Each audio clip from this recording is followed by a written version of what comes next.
The crumpled $5 bill felt impossibly small in Lily Chen's palm as she stood outside Cafe Luna, watching couples through the window sharing elaborate desserts and expensive cocktails.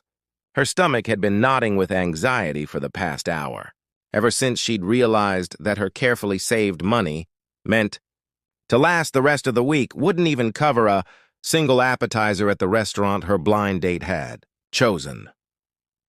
Lily had almost canceled 3 times that afternoon. Her roommate had set her up with a friend from work, promising he was really nice and not shallow at all. But standing here now, in her one good dress, a simple navy blue number from a discount store that she'd worn to every important occasion for the past 2 years, Lily wondered if she'd made a terrible mistake. She checked her phone 7:03 p.m. Her date, Kevin, was already 3 minutes late, which gave her 3 more minutes to consider fleeing back to her studio apartment and her dinner of ramen noodles and regret. But Lily had promised herself she would try. At 26, she'd been so focused on working 2 jobs while finishing her accounting degree that she'd barely dated at all. Her friends insisted she needed to put herself out there, despite her protests that she couldn't afford to put herself anywhere that required more than bus fare. Taking a deep breath, Lily pushed through the cafe's heavy glass door and was immediately enveloped by the warm scent of coffee and fresh pastries. The interior was even more intimidating than the view from outside, exposed brick walls lined with local artwork, hanging Edison bulbs casting a warm glow over tables filled with people who looked like they belonged in lifestyle magazines. The hostess, a blonde woman with perfect makeup and a dress that probably cost more than Lily's monthly rent, looked her up and down with barely concealed assessment. "Table for one? Actually, I'm meeting someone," Lily said, trying to project confidence she didn't feel. "Kevin Matthews? He might already be here?" The hostess checked her list, then shook her head. "No reservation under that name. Would you like to wait at the bar?" Lily glanced toward the sleek bar area where even the cheapest drinks on the chalkboard menu were $12. "Could I just wait at a table instead?" "I'm sorry, but we need tables for paying customers." "You're welcome to wait in the lobby area." Heat crept up Lily's neck as she noticed other patrons glancing their way. She nodded and retreated to a small seating area near the entrance, perching on the edge of a modern chair that was more style than comfort. From her vantage point, she could see most of the restaurant, including a corner table where a man sat alone with what appeared to be a children's menu and crayons spread across the surface. He was perhaps in his early 30s, with kind eyes behind wire-rimmed glasses and the kind of casual elegance that suggested both success and approachability. His attention was focused on carefully coloring what looked like a cartoon dinosaur, his tongue slightly poking out in concentration. Despite her own anxiety, Lily found herself smiling at the sight. There was something endearing about a grown man taking a coloring project so seriously. Her phone buzzed with a text from Kevin. "Running 20 mins late. Order an appetizer, I'll pay you back." Lily's heart sank. 20 more minutes of sitting in the lobby. And then she'd have to explain that she couldn't afford even the cheapest appetizer without his help. She typed back a simple, "no problem," and settled in to wait, trying to ignore the way the hostess kept glancing at her with growing impatience. At the corner table, the man with the crayons looked up and caught her eye. He smiled, a genuine, warm expression that reached his eyes, and held up his coloring page with obvious pride. Despite everything, Lily found herself smiling back and giving him a thumbs up. He gestured to the empty chair across from him, raising his eyebrows in invitation. Lily shook her head politely, pointing to her phone to indicate she was waiting for someone. The man nodded in understanding, then returned to his coloring with what appeared to be renewed dedication. 20 minutes later, Kevin still hadn't arrived.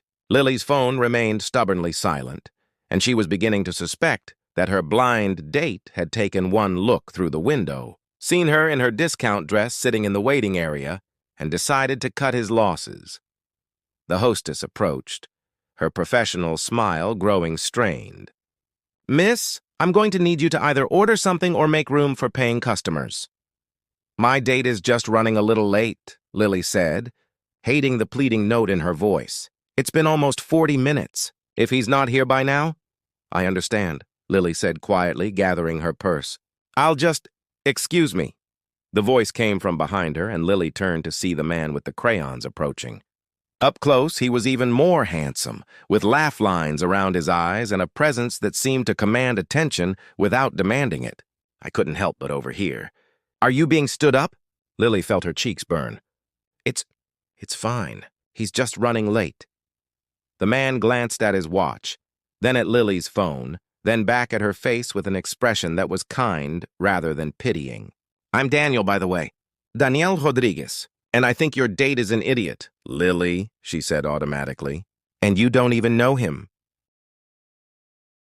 Anyone who keeps someone like you waiting for 40 minutes at a place like this either lacks basic courtesy or basic sense. "Either way, idiot." Daniel's tone was matter-of-fact rather than flirtatious. "Look, I'm here alone. My daughter was supposed to join me for dinner, but she's at a sleepover and I didn't want to waste the reservation. Would you like to have dinner with me instead? No pressure, no expectations. Just two people eating food that's probably overpriced, but admittedly pretty good." Lily stared at him, processing the offer. I appreciate that, but I can't really afford my invitation, my treat," Daniel said simply. "Consider it a public service, saving you from both a rude date and an increasingly hostile hostess." The hostess in question had been listening with obvious interest, and now stepped forward with a suddenly bright smile. "Oh, Mr. Rodriguez, I didn't realize you knew each other." "Right this way, please." As they were led to Daniel's corner table, Lily noticed the dramatic change in the hostess's demeanor. Whatever Daniel's last name meant to the staff here, it commanded immediate respect and accommodation. "I'm sorry about that," Daniel said once they were seated, gesturing vaguely toward the hostess. "Sometimes being a regular has its perks, even when you'd rather it didn't." Lily looked around the table, taking in the carefully colored dinosaur page and several others scattered about. "Were you really here alone coloring?" Daniel's cheeks reddened slightly. "My daughter Emma loves this place, and she always insists on coloring the kids' menu. I've gotten in the habit of doing it too, especially when I'm eating alone. It's meditative, I suppose, and it makes me feel closer to her when she's not here." Something warm settled in Lily's chest. "How old is Emma?" 7. She's my whole world." Daniel's expression softened completely. "Her mom passed away 3 years ago, and it's been just the two of us since then. I'm so sorry for your loss. Thank you." "It was the hardest thing we've ever been through, but Emma is incredibly resilient. She keeps me grounded, keeps me focused on what really matters." The waiter appeared, and Lily tensed as she realized she was about to be faced with menu prices that would require her to choose between eating tonight and eating tomorrow. Daniel seemed to sense her discomfort. "The pasta here is excellent," he said, scanning the menu, "and the portions are huge, perfect for sharing. Would you mind if we ordered family style? I never can finish a whole entree by myself." Lily realized he was giving her an out, a way to eat without feeling like charity. That sounds perfect. Over dinner, a delicious mushroom risotto and grilled salmon that they indeed shared, Lily found herself relaxing in ways she hadn't expected. Daniel was easy to talk to, asking thoughtful questions about her studies and work without making her feel embarrassed about her circumstances. "I work at Morrison Accounting. During the day and tutor high school. Kids in math 3 evenings a week," she explained, when he asked about her schedule. "I'm finishing my degree part-time, which means it's taking forever, but it's the only way I can afford it." "That's impressive," Daniel said, and something in his tone suggested he genuinely meant it. "Working full-time while in school isn't easy. What made you choose accounting?" Lily smiled. "Honestly, job security and decent pay. I know it's not the most exciting answer, but I grew up watching my mom struggle to make ends meet as a single parent. I wanted a career that would give me stability. There's nothing wrong with wanting security. Smart planning, actually. What about you? What do you do when you're not coloring dinosaurs?" Daniel hesitated for a moment. "I'm in business development. It's not nearly as interesting as it sounds. Lots of meetings, lots of spreadsheets, lots of decisions that affect other people's livelihoods." "Do you like it?" "I like being able to provide for Emma, and I like the flexibility it gives me to be present for her. The work itself, he shrugged. Let's just say I'm grateful for the coloring breaks. They talked for nearly 2 hours, sharing stories about childhood, dreams, and the particular challenges of navigating adulthood when it looked nothing like what you'd imagined as a kid. Daniel told her about Emma's artistic talents and his own struggles with single parenthood. Lily shared her dreams of maybe starting her own accounting practice someday, helping small businesses like the ones she'd grown up around. When the check came, Daniel handled it discreetly, and Lily noticed he left a tip that was probably more than she made in a day of tutoring. "Daniel," she said as they prepared to leave, "I want to thank you, not just for dinner, but for, I don't know how to explain it, for making me feel like I belonged here." "You do belong here," Daniel said simply, "and anywhere else you want to be." They walked outside together, where the evening air was crisp and the city lights were beginning to twinkle. Daniel offered to drive her home, but Lily politely declined. She wasn't ready for him to see her neighborhood, her tiny apartment, the reality of how different their worlds were. Could I see you again?" Daniel asked as they stood on the sidewalk. "I know this evening wasn't exactly planned, but I had a wonderful time." Lily looked at him, this kind. Successful man who'd rescued her from humiliation and treated her like she mattered, and felt her heart pulling in 2 directions. She wanted desperately to say yes, but she also couldn't shake the feeling that she was playing a role she couldn't sustain. "I'd like that," she said finally. "But Daniel, I need you to understand something. I'm not... This isn't my usual world. I was supposed to have a $5 coffee date tonight, not dinner at a place like this. I don't want you to have expectations that I can't meet." Daniel was quiet for a moment, studying her face. "Lily, can I tell you something? I've had a lot of expensive dinners with a lot of people who could afford them easily. Most of those evenings were forgettable. Tonight, having dinner with someone who appreciated not just the food but the company, who asked thoughtful questions and gave honest answers, that's rare. That's valuable. That has nothing to do with money." 2 weeks later, Lily found herself in an even more surreal situation, sitting in a pizza restaurant with Daniel and Emma, watching a 7-year-old explain the finer points of unicorn mythology while demonstrating proper pizza-eating technique. Emma Rodriguez was a miniature version of her father, with the same kind eyes and thoughtful demeanor, but she had an artistic spirit that was entirely her own. She'd accepted Lily's presence with the easy adaptability of childhood, immediately recruiting her as an ally in her ongoing campaign to convince her father that ice cream was a perfectly reasonable breakfast food. "Daddy's too serious sometimes," Emma confided to Lily while Daniel was ordering their drinks. "He needs more people to help him remember how to have fun." "What kind of fun does he like?" Lily asked conspirationally. "He likes coloring, but he pretends he doesn't. And he likes dancing in the kitchen when he thinks I'm not watching. And he makes the best pancakes, but only on Sundays." Lily filed away this information, already imagining lazy Sunday mornings that might never exist but felt wonderful to dream about. Over the following month, Daniel seemed determined to show Lily that their different financial circumstances didn't have to be a barrier to spending time together. He suggested picnics in the park, free museum days, and coffee shops where $5 could actually buy a decent meal. He never made her feel like he was slumming or doing her a favor. Instead, he seemed genuinely interested in seeing the city through her eyes, discovering places and experiences that his wealth had inadvertently shielded him from. It was during one of these outings, a Saturday afternoon at a street fair, where they'd spent 2 hours browsing handmade crafts and eating food truck tacos, that Lily realized she was in love with him. Not with his ability to pay for expensive dinners, but with the man who got genuinely excited about Emma's finger paintings, who listened intently when Lily talked about her students, who seemed to find joy in simple moments that money couldn't buy. But it was also when she realized how unsustainable their relationship might be. "I need to tell you something," Daniel said as they sat on a park bench watching Emma feed ducks at the nearby pond. His tone was serious enough to make Lily's stomach clench with anticipation. "Okay," she said carefully. "I haven't been entirely honest about my work." Lily felt her heart sink. Here it came, the revelation that would explain why nothing about this relationship made sense. Why a man like Daniel was interested in someone like her. I don't just work in business development, Daniel continued. I own the company. Rodriguez Development Group. We focus on sustainable commercial real estate projects. Lily stared at him, processing this information. Rodriguez Development Group. She'd seen their signs around the city, marking construction sites and new developments. They were one of the largest development companies in the region. So when you said business development, I meant it literally. I develop businesses, communities, projects. But Lily, I need you to understand why I didn't tell you this from the beginning.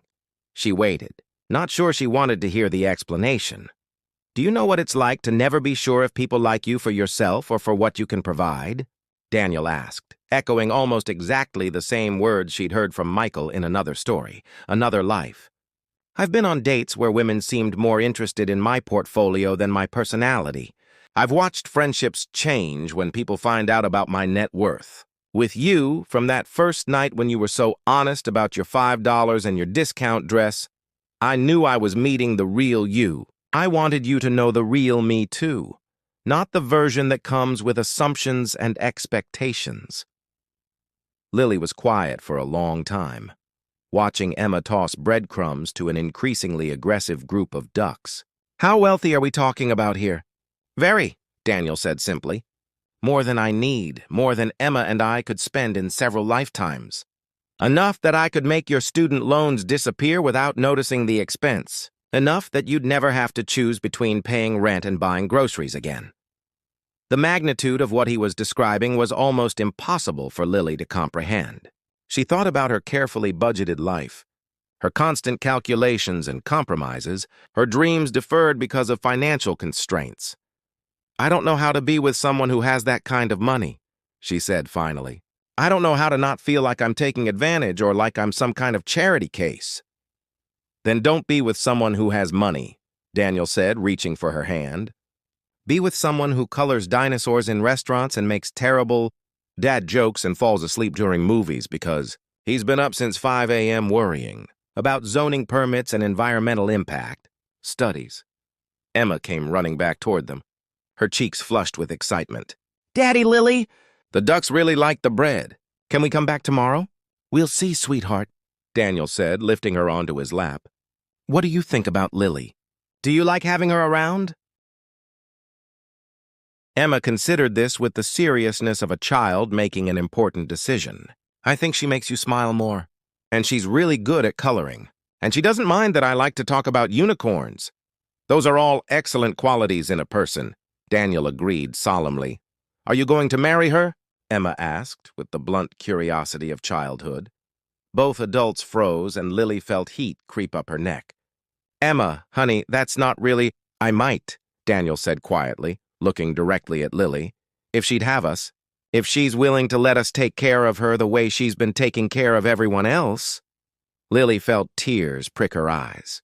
Daniel, I know it's complicated. I know there are a lot of practical things to figure out. But Lily, these past weeks with you have been the happiest Emma and I have been since her mom died. You fit with us. You make our little family feel complete in ways I didn't even realize we were missing. Emma clapped her hands together. Does that mean we can have pancakes together on Sundays? Despite her tears, Lily laughed. I think I'd like that very much.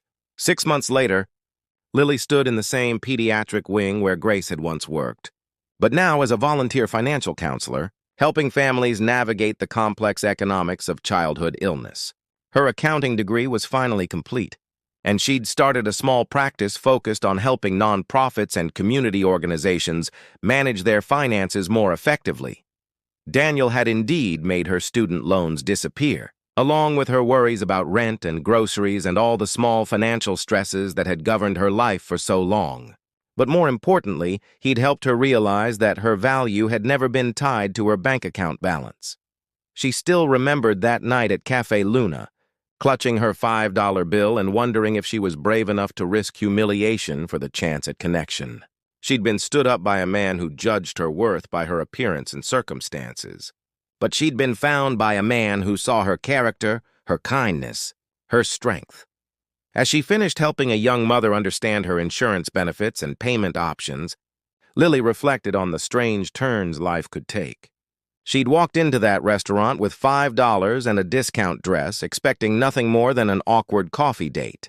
Instead, she'd found a love that had nothing to do with money and everything to do with the willingness to see past surfaces to the person underneath. Her phone buzzed with a text from Emma. "Daddy's making pancakes, but he burned them again. Come home and save us." Lily smiled, gathering her things. She was going home to a family that had chosen her not because of what she could afford, but because of who she was, and that, she'd learned, was worth more than all the money in the world. Sometimes, she thought as she headed toward the parking garage where her reliable car was waiting, the best investments aren't financial at all. Sometimes they're just the courage to show up authentically, even when you're not sure you can afford the cost of being real. And sometimes, if you're very lucky, you discover that the most valuable things in life are the ones that can't be bought. They can only be freely given and gratefully received.